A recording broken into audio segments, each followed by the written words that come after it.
Yo mga idol, kumusta? Mandarig mga sports TV nga pala.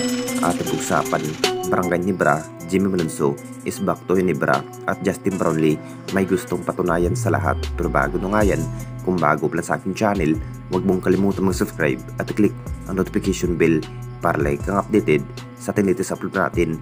So mamaya na nga lang po sa pagharap ng ating Barangay Ginebra laban nga sa upunan ng Blackwater Busing mga idol. Talagang mas kinakailangan pa rin ng ating Jinkings na manalo nga laban nga sa upunan ng Blackwater Busing. Dahil kung sakaling matalo pa rin ang kupunan ng Barangay Ginebra ngayong laban sa Blackwater Busing mga idol, masasabing mailalagay nga sa alanganin sa standing pot dito sa ating liga. Ang plano sana ng ating Jinkings na maglalaro na nga rin ang nasabing forward na si Jimmy Malonzo mga idol sa upunan ng ating Barangay Ginebra laban nga sa upunan ng Blackwater Busing. Naging big factor pa rin si Jimmy Malonzo mga idol pagdating sa opensiba at sa passing, kung saan siya pa rin ang mas kinakailangan bilang sentro. Ito na nga ba ang matinig kay Jimmy Malonzo mga idol? Isa pa rin si Jimmy Malonzo sa importanteng player ng ating Barangay Ginebra. Nakapag-desisyon na rin si Jimmy Malonzo mga idol na maglalaro laban nga sa upunan ng Blackwater Busing ngayong araw. Nakita naman nating lahat kung anong kayang gawin itong si Jimmy Malonzo pagdating sa opensiba. Nakapagtala pa rin ng maraming maitala sa bawat laban. Kung maganda nga ang kanyang nagiging performance hanggang ngayon na parang hindi pa rin nakapaglaro dahil sa mainin na guto injury ang nasabing forward ng Barangay Ginebra na si Jimmy Malonzo. May pangako naman itong si Jimmy Malonzo mga idol na maglalaro na nga rin laban nga sa upunan ng Blackwater Busing ngayong 5 PM.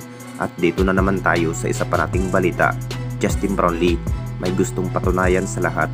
Alam na marating lahat mga idol, isa pa rin si Justin Brownlee sa nanghihinayang sa pagkatalo nga ng Jinkings laban nga sa upunan ng Batang Pier.